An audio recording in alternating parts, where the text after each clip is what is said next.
नमस्कार, डीवीएन टीवी की बड़ी खबरों में आपका स्वागत है। मैं हूं आपके साथ नेहा। आज हम इस बुलेटिन में जानेंगे क्या भारत पाकिस्तान के बीच परमाणु जंग होने वाली थी। देखेंगे पश्चिम बंगाल में मंदिर पर महाभारत के कारण को। जानेंगे क्या पाकिस्तान में उठने वाला है बड़ा तूफान। देखेंगे गांधीनगर से पीएम मोदी के संबोधन को और बुलेटिन के आखिर में देखेंगे ऑपरेशन सिंदूर के बाद भारतीय हथियारों का दुनिया में कैसे बजा डंका। लेकिन इन सभी खबरों से पहले आज की हेडलाइंस पर एक नजर।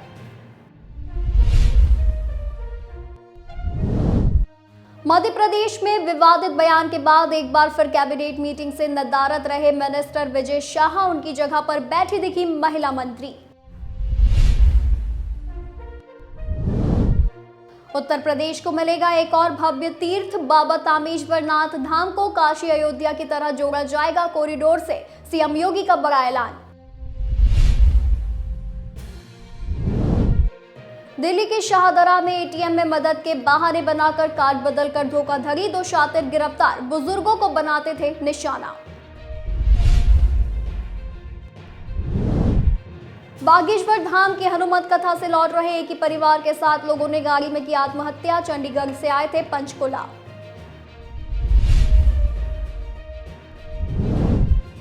महाराष्ट्र में ड्रग्स तस्करी के रैकेट का हुआ भंडाफोड़। 14 लाख रुपए मूल्य के गांजा के साथ 4 युवक गिरफ्तार। भुज में पीएम मोदी का वीर नारी शक्ति ने किया वेलकम। 1971 युद्ध की नायिकाओं ने भेंट किया पौधा। मध्य प्रदेश के छतरपुर जिले में देखने को मिला सांड का आतंक। बुजुर्ग को सींग से उठाकर पटका, हालत गंभीर। अमृतसर में बाईपास के पास बम रखने गए युवक के हाथ में ही फटा बम, गंभीर रूप से हुआ घायल। छत्तीसगढ़ के सुकमा जिले में 18 नक्सलियों ने किया सरेंडर। इनमें 10 पर था 38 लाख का जुर्माना। जम्मू कश्मीर के कठुआ में एंटी टेरर ऑपरेशन शुरू। सुरक्षा बलों की टीम ने पूरे जंगली इलाके को घेरा। लातेहार में पुलिस हिरासत में नाबालिग की पिटाई का आरोप। झारखंड हाईकोर्ट सख्त, राज्य सरकार से मांगा जवाब। तो वहीं भीषण गर्मी से राहत के लिए जयपुर प्रशासन ने की अनूठी पहल। शहर के चौराहों पर लगाए गए शेड्स। ये तो थी हेडलाइंस। अब चलिए बात कर लेते हैं बड़ी खबरों की। पहलगाम आतंकी हमले के बाद भारत पाकिस्तान के बीच जिस तरह तनाव बढ़ा, पूरी दुनिया हैरान रही। भारत ने पाकिस्तान सिंदूर के जरिए पाकिस्तान को जिंदगी भर के लिए चोट दे दी है। सीजफायर पर जिस तरह सहमति बनी, उसके बाद बहुत सारे सवाल लोगों के मन में उठे, बहुत सारी बातें सामने आई। जब अंदर की सच्चाई जानना चाहते हैं, बता दें कि इस मामले में भारत के विदेश मंत्री एस जयशंकर ने हाल ही में भारत पाकिस्तान के बीच हुए सैन्य तनाव पर सटीक और सधा हुआ जवाब दिया है। बता दें कि रिपोर्ट के मुताबिक जर्मनी में भारतीय समुदाय के साथ बातचीत के दौरान जयशंकर ने जर्मन अखबार फ्रैंकफर्टर आईगलमैन जेतुंग को एक इंटरव्यू दिया है। इंटरव्यू में उन्होंने कई मुद्दों पर बात की, जिसमें सबसे बड़ा सवाल चीन की भूमिका का था, जिस पर जयशंकर ने कहा कि पाकिस्तान के पास मौजूद कई हथियार चीनी मूल के हैं और दोनों देशों के बीच गहरी दोस्ती है। जयशंकर ने कहा कि पाकिस्तान के पास कई हथियार प्रणालियां चीनी हैं और दोनों देश बहुत करीब हैं। आप इससे अपने निष्कर्ष निकाल सकते हैं। बता दें कि रिपोर्ट के मुताबिक जर्मनी में भारतीय समुदाय के साथ बातचीत के दौरान जयशंकर ने जर्मन अखबार को एक इंटरव्यू दिया है। इंटरव्यू में उन्होंने कई मुद्दों पर बात की है, जिसमें सबसे बड़ा सवाल तो चीन की भूमिका का था। बता दें कि जब उनसे पूछा गया कि क्या ये तनाव न्यूक्लियर युद्ध के करीब पहुंच गया था, तो जयशंकर ने आश्चर्य जताते हुए कहा कि ये सवाल मुझे हैरान करता है। उन्होंने पश्चिमी देशों की उस सोच पर तंज कसा जो दक्षिण एशिया में हर घटना को न्यूक्लियर संकट से जोड़ देती है। जयशंकर ने साफ किया कि हम बहुत बहुत दूर थे। उन्होंने कहा कि हमारे निशाने आतंकी ठिकाने थे। हमने बहुत सावधानी पूर्वक सोच समझकर और तनाव न बढ़ाने वाले कदम उठाए। इसके बाद पाकिस्तान पाकिस्तानी सेना ने हम पर गोलीबारी शुरू की, हमने दिखा दिया कि हम उनकी हवाई रक्षा प्रणालियों को निष्क्रिय कर सकते हैं। फिर उनकी मांग पर गोलीबारी रुकी। जयशंकर ने यह भी खारिज किया कि भारत ने ऑपरेशन सिंदूर से पहले पाकिस्तान को सूचित किया था, जैसा कि कांग्रेस ने आरोप लगाया था। जयशंकर ने इसे बेईमानी करार दिया। बीजेपी शासित राज्य ओडिशा और पश्चिम बंगाल की ममता बनर्जी सरकार के बीच नई जंग छिड़ गई है। सारा विवाद बंगाल के दीघा में बन रहे जगन्नाथ धाम को लेकर है। जी हां, बता दें कि भगवान जगन्नाथ के नाम पर बन रहे इस धार्मिक स्थल को रार के बाद ओडिशा सरकार ने बड़ा फैसला किया है। वो जगन्नाथ मंदिर से लेकर उसके प्रसाद तक के नामों का पेटेंट कराएगी। ओडिशा सरकार ने कहा है कि वो पुरी के जगन्नाथ मंदिर और उससे जुड़े तमाम उप नामों और वस्तुओं के ट्रेडमार्क अधिकार हासिल करेगी। बंगाल के मेदिनीपुर जिले में बने जगन्नाथ धाम से मंदिर का पुजारियों, विद्वानों और नेताओं ने कड़ा विरोध किया था। श्री जगन्नाथ मंदिर मैनेजिंग कमेटी के अधिकारी और IAS अरविंदा पाढ़े ने कहा कि हम महाप्रसाद श्री मंदिर, श्री जगन्नाथ धाम, श्री क्षेत्र पुरुषोत्तम धाम जैसे नामों के लिए जल्द पेटेंट आवेदन दाखिल करेंगे। ये 12वीं सदी के मंदिर की धार्मिक पहचान को सुरक्षित रखेगा और उससे जुड़े नामों पर धार्मिक स्थल बनाने के दुरुपयोग को रोकेगा। बंगाल के दीघा में जगन्नाथ धाम का उद्घाटन मुख्यमंत्री ममता बनर्जी ने 30 अप्रैल को किया था। ओडिशा की आपत्ति पर भड़की ममता बनर्जी ने इसे बीजेपी की साजिश करार दिया था।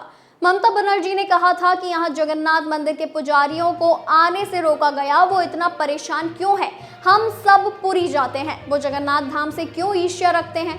जब आलू की कमी होती है तो हम ओडिशा को आपूर्ति करते हैं, हम सब ओडिशा से प्यार करते हैं। ओडिशा के कानून मंदिर पृथ्वीराज हरिचंदन ने कहा कि मंदिर के नाम का शीर्षक चोरी करने के मामले में हम कानूनी कार्यवाही की तैयारी कर रहे हैं। हम जगन्नाथ मंदिर की संस्कृति और धरोहर की रक्षा करेंगे। दीघा में ये मंदिर 250 करोड़ रुपए की लागत से बनाया गया है और जगन्नाथ मंदिर की नकल जैसा है। इसको लेकर पुरी में विरोध प्रदर्शन भी आयोजित किए गए हैं। हालांकि ममता बनर्जी अपने रुख से नहीं हटी हैं। भारत के ऑपरेशन सिंदूर ने पड़ोसी मुल्क पाकिस्तान को बड़ी पटकनी दी है। एक तरफ भारत की सेना ने पाकिस्तान के छक्के छुड़ा दिए थे, तो वहीं पाकिस्तानी आर्मी चीफ और फील्ड मार्शल आसिम मुनीर गलत तस्वीर की वजह से दुनिया भर में अपनी फजीहत करा रहे हैं। ऐसे में जेल में बंद पाकिस्तान के पूर्व प्रधानमंत्री इमरान खान ने शहबाज सरकार के छक्के छुड़ाने के लिए प्लान तैयार कर लिया है। इमरान खान की पार्टी पाकिस्तान तहरीक-ए-इंसाफ यानी PTI के संस्थापक चेयरमैन अलीम खान ने कहा कि इमरान खान ने बड़े आंदोलन के लिए पार्टी कार्यकर्ताओं से कमर कसने का आह्वान किया। इस आंदोलन की तारीख जल्द ही घोषणा कर दी जाएगी। अदियाला जेल में बंद इमरान से मुलाकात के बाद अलीमा ने कहा कि मैं लोगों से इस्लामाबाद कूच करने को नहीं कहूंगी, बल्कि हम पूरे पाकिस्तान में बड़ा आंदोलन खड़ा करेंगे। उन्होंने कहा कि इमरान ने यह स्पष्ट कर दिया है कि दो नाव में सवार लोगों की पार्टी में कोई जगह नहीं है और अब उन्हें फैसला करना है कि उन्हें किस तरह रहना है। उन्होंने अफसोस जताया कि इमरान खान को लेकर कोर्ट के आदेशों की लगातार अवहेलना की जा रही है। इमरान को अपने बच्चों से 8 महीने में एक बार ही बात करने की इजाजत दी गई है। इमरान की बहन को उनसे मिलने नहीं दिया जा रहा है। अलीमा ने कहा कि इमरान ने कहा है कि अगर वह पूरी जिंदगी भी जेल में रहे तो भी वह नहीं झुकेंगे। अलीमा ने कहा कि PTI का पूरा फोकस शहबाज शरीफ सरकार को सत्ता से बेदखल करना है। शहबाज शरीफ की निष्क्रिय सरकार को धूल चटाने के लिए बड़ी तैयारी की जा रही है। पाकिस्तानी सेना के चीफ आसिम मुनीर ने रविवार को उच्च स्तरीय डिनर का आयोजन किया था। इस डिनर पार्टी में आसिम मुनीर ने प्रधानमंत्री शहबाज शरीफ को एक तस्वीर भेंट की थी। इस तस्वीर को भारत पर पाकिस्तान के हमले का बताकर उन्हें गिफ्ट किया गया था, लेकिन ये तस्वीर असल में 2019 की थी। शहबाज शरीफ को दी गई 5 साल पुरानी ये तस्वीर चीन की मिलिट्री की है, जिसे कई बार इस्तेमाल किया गया, लेकिन मुनीर ने इसे ऑपरेशन बुनियान के दौरान भारत पर हमले की तस्वीर बताया, जिसे लेकर अब बहुत जमकर ट्रोल हो रहे हैं।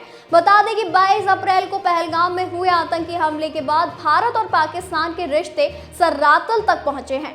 भारत सरकार ने पाकिस्तान को सीमा पार आतंकवाद को बढ़ावा देने के लिए जिम्मेदार ठहराया है। 7 मई को सरकार ने पाकिस्तान और पाकिस्तान के कब्जे वाले POK में आतंकी शिविरों को निशाना बनाया था। प्रधानमंत्री नरेंद्र मोदी ने गुजरात के गांधीनगर में भव्य रैली की। इसके बाद पीएम ने जनता को संबोधित किया। उन्होंने इस दौरान ऑपरेशन सिंदूर और पाकिस्तान पर भी खुलकर बातचीत की। पीएम ने देश के विकास पर भी जोर दिया, साथ ही विदेशी सामानों के इस्तेमाल को भी कम करने को कहा है। पीएम मोदी ने कहा कि 6 मई के बाद जिन आतंकवादियों का अंतिम संस्कार किया गया, उन्हें पाकिस्तान में राजकीय सम्मान दिया गया है। उन्होंने कहा कि भारत के खिलाफ ये पाकिस्तान की सोची समझी साजिश थी।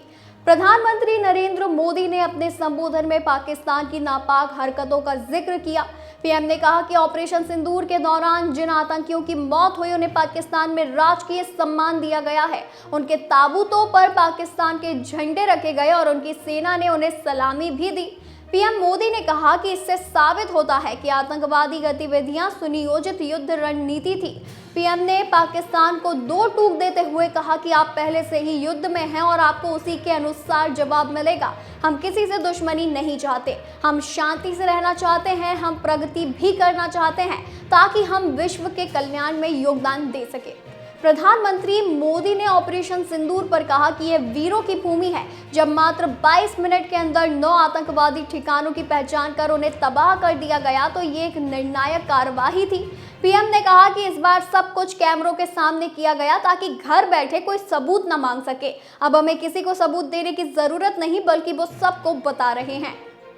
भारत ने एक बार फिर साबित कर दिया है कि वह अब केवल एक शांति प्रिय देश ही नहीं, बल्कि एक मजबूत और आत्मनिर्भर सैन्य शक्ति भी है।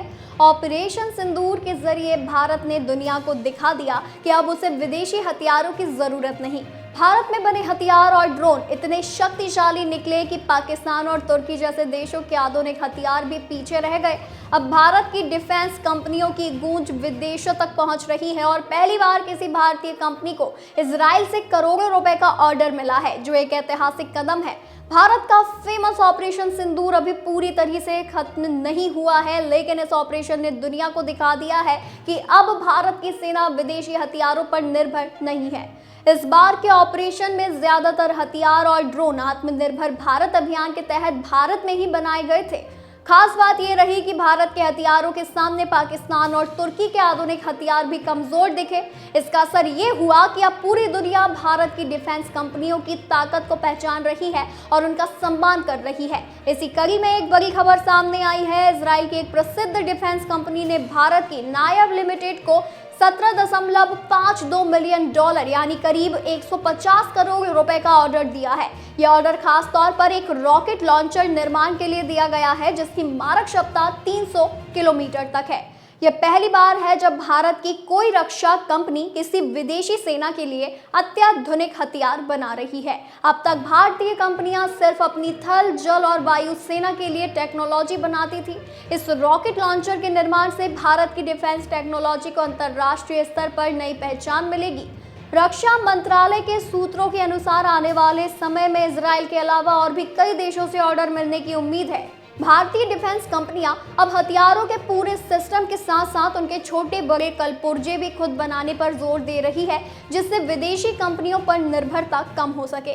इससे देश की अर्थव्यवस्था को भी मजबूती मिलेगी और रोजगार के नए अवसर भी बनेंगे। रक्षा मंत्रालय से मिली जानकारी के अनुसार भारत और रूस मिलकर ब्रह्मोस मिसाइल के नए वर्जन पर काम कर रहे हैं। ऑपरेशन सिंदूर के दौरान ब्रह्मोस मिसाइल ने बेहतरीन काम किया था, जिसके बाद इस मिसाइल को और ज्यादा आधुनिक बनाने की योजना है। उत्तर प्रदेश में बनी ब्रह्मोस मिसाइल की नई फैक्ट्री में ही अब एडवांस वर्जन का निर्माण शुरू किया जाएगा। इन सभी घटनाओं से साफ है कि भारत अब रक्षा क्षेत्र में आत्मनिर्भर बनकर एक वैश्विक शक्ति के रूप में उभर रहा है। वहीं आज के लिए बस इतना ही। ऐसी ही खबरों को जानने के लिए बने रहिए DVN TV न्यूज के साथ।